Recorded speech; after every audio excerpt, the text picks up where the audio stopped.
Pemirsa, saat ini Anda bergabung dengan kami Radio Mistis, sebuah saluran yang akan menyajikan cerita mistis berdasarkan kisah nyata.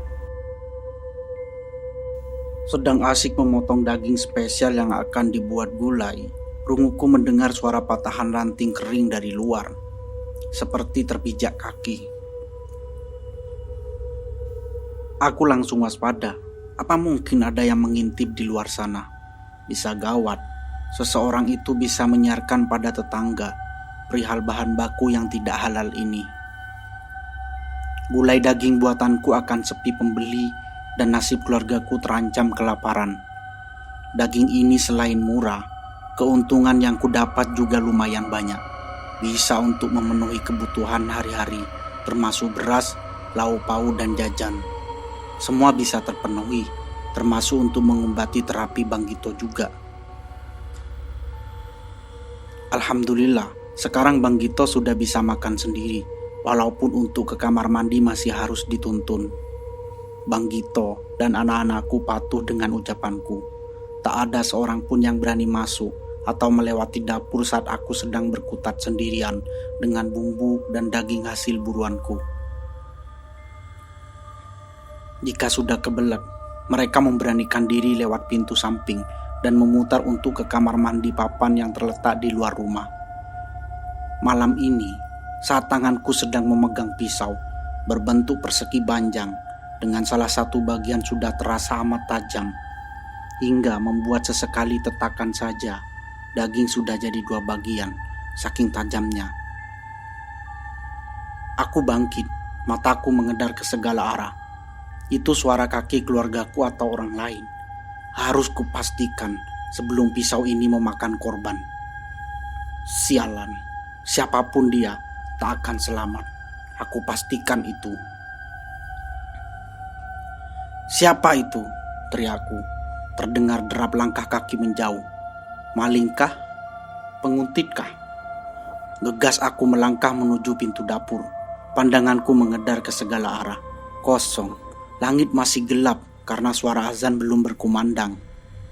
Tak ada seorang pun di luar, hanya ada pepohonan yang sesekali bergoyang terkena hembusan.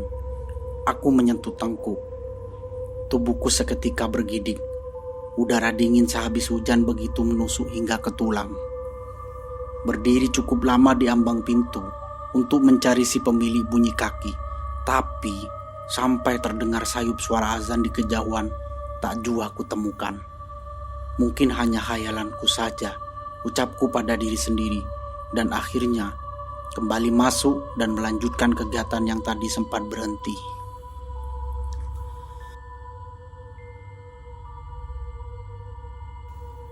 Imran melesat cepat saat mendengar suara Parni yang terdengar membahana dari rumah.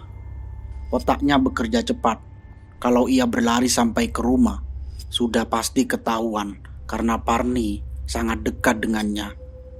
Ia akhirnya berbelok dan berlari ke dalam kebun karet dan menyembunyikan diri di balik semak dan pepohonan yang tinggi menjulang. Napasnya tersengal-sengal dan peluh mengucur begitu deras di dahinya.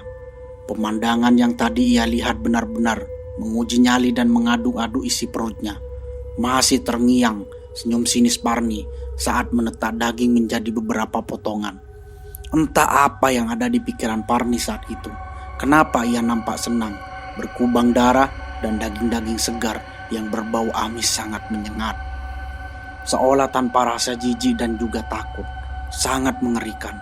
Tubuh Imran bergetar, apalagi saat telinganya mendengar lirik suara jerit pintu. Jantungnya kembali memompa lebih kencang.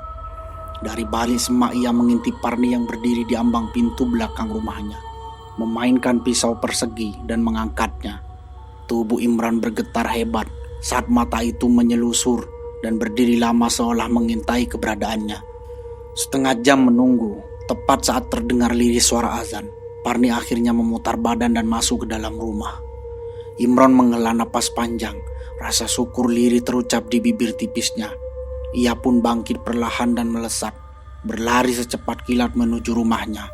Napas Imran tersengal saat sampai di pintu belakang rumahnya. Segera ia masuk rumah dan menutup pintu. Lari masuk ke dalam kamar. Ia lalu terduduk di tepi ranjang sembari meneguk air putih di gelas besar yang memang tersedia di atas lemari kecil di samping tempat tidurnya. Sulis yang merasakan pergerakan di kasur spring bednya merasa terganggu dan menggeliat.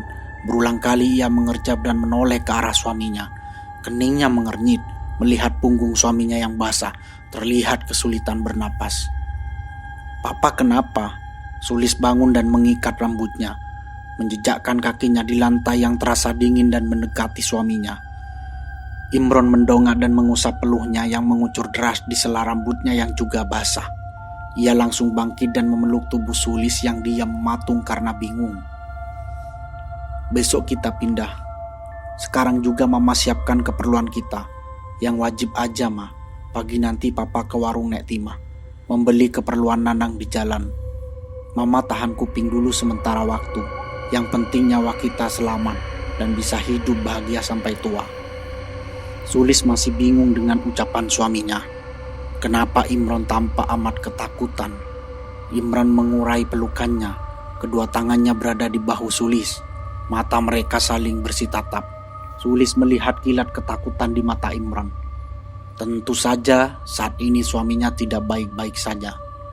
"Ma, tadi Papa hampir saja jadi bahan baku masakan Bu Parni. Papa gak bisa tidur. Terus Papa berniat mau wudu, ngaji sebelum sholat subuh biar pikiran tenang. Papa dengar suara seperti pisau beradu dengan kayu. Penasaran, Papa jalan ke rumah Bu Parni.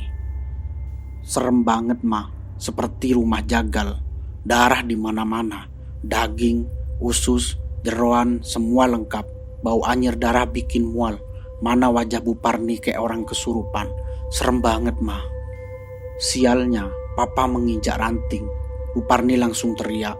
Papa panik, lari cari tempat bersembunyi. Soalnya kalau langsung ke rumah, pasti ketahuan. Papa sembunyi di kebun karet, Ma. Bu Parni nungguin hampir setengah jam, sambil bawa pisau besar yang mengkilat. Sepertinya sangat tajam. Imron bergidik ngeri mengingat kejadian yang baru saja ia alami.